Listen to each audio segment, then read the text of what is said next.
والدین کے حق مرنے کے بعد بھی ختم نہیں ہوتے۔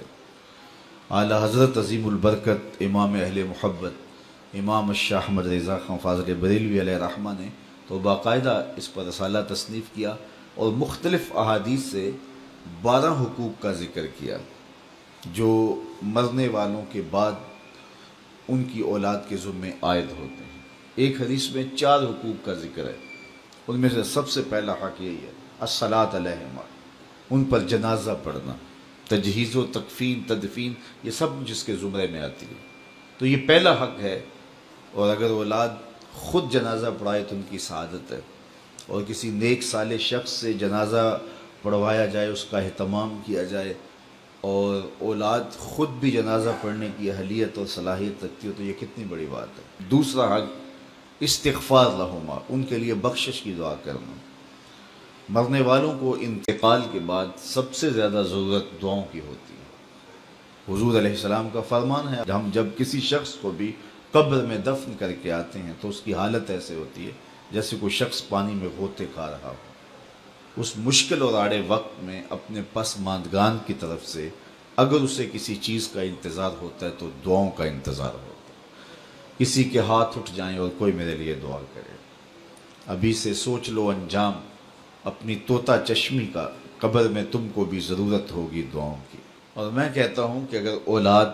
صالحہ ہے، اولاد نیک ہے، تو دعاؤں کا تسلسل بھی جاری رہے گا، اور خود اولاد کا وجود صدقہ جاریہ ہے۔ اولاد اگر عالم دین ہے تو وہ علم نفع بخش ہے، ماں باپ کو قبر میں نور اور روشنی کا ذریعہ ہے۔ امام نبہانی علیہ رحمہ جواہر البحار جن ایام کے اندر لکھی ہے، تو اس دوران ان کی اہلیہ محترمہ نے ان کو گھریلو امور سے جو ہے وہ اس انداز سے محفوظ رکھا اور اس انداز سے ان کا خیال کیا کہ کوئی بھی گھر کا معاملہ ہوتا تو ان تک نہ پہنچنے دیتی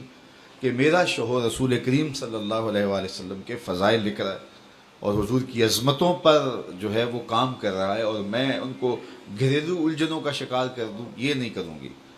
تو امام نبہانی نے وہ کتاب مکمل کی۔ اس دوران ان کی اہلیہ نے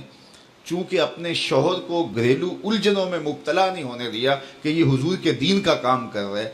تو اس صلے کے اندر امام نبہانی کی زوجہ محترمہ کو 4 مرتبہ حضور کا دیدار نصیب ہوا کہ تو نے میرے خادم دین کے لیے آسانیاں پیدا کی ہیں۔ تیسرا حق ماں باپ کا ان کے انتقال کے بعد جو اولاد کے ذمہ ہے وہ ہے ان کے وعدوں کو پورا کرنا۔ اللہ سے وعدہ ہے، کوئی منت مانی ہے ادا نہیں کر سکے، اس کو پورا کیا جائے۔ مخلوق سے کوئی وعدہ تھا، اس وعدے کو پورا جائے۔ کسی کا قرض دینا تھا، اس کو ادا کیا جائے۔ وعدوں کی جو بھی صورتیں ہیں، بلکہ علماء نے لکھا وعدوں کے زمرے میں ان کے معمولات خیر بھی آتے ہیں، یعنی رشتہ داروں میں سے جن غرباء کو، عزیزوں، ہمسایوں، محلے داروں میں سے جن کے ساتھ وہ تعاون کرتے تھے، خاندان کے جن کمزور افراد کے ساتھ وہ تعاون کرتے تھے، تو یہ ان کے حقوق میں سے ہے کہ اولاد بعد میں اس تسلسل کو جاری رکھنے کی کوشش کرے۔ اور چوتھا حق یہ ہے کہ بر الاصدقاء، باپ ہے تو اس کے دوستوں کے ساتھ، ماں ہے تو اس کی سہیلیوں کے ساتھ حسن سلوک کیا جائے۔ چچا باپ کی جگہ پہ ہے، خالہ ماں کی جگہ پہ، تو ان کے انتقال کے بعد وہ رشتہ دار جب گھر آئیں تو ان کو اسی طرح پیار، اسی طرح محبت، اسی طرح عزت اور آبرو ملے، اور جس طرح وہ ان کے ساتھ ملتے تھے اور ان کی محبت تھی، ان کا تعلق خاطر تھا، تو اولاد اس کو، رشتے کو نبھائے اور اس کو برقرار رکھے،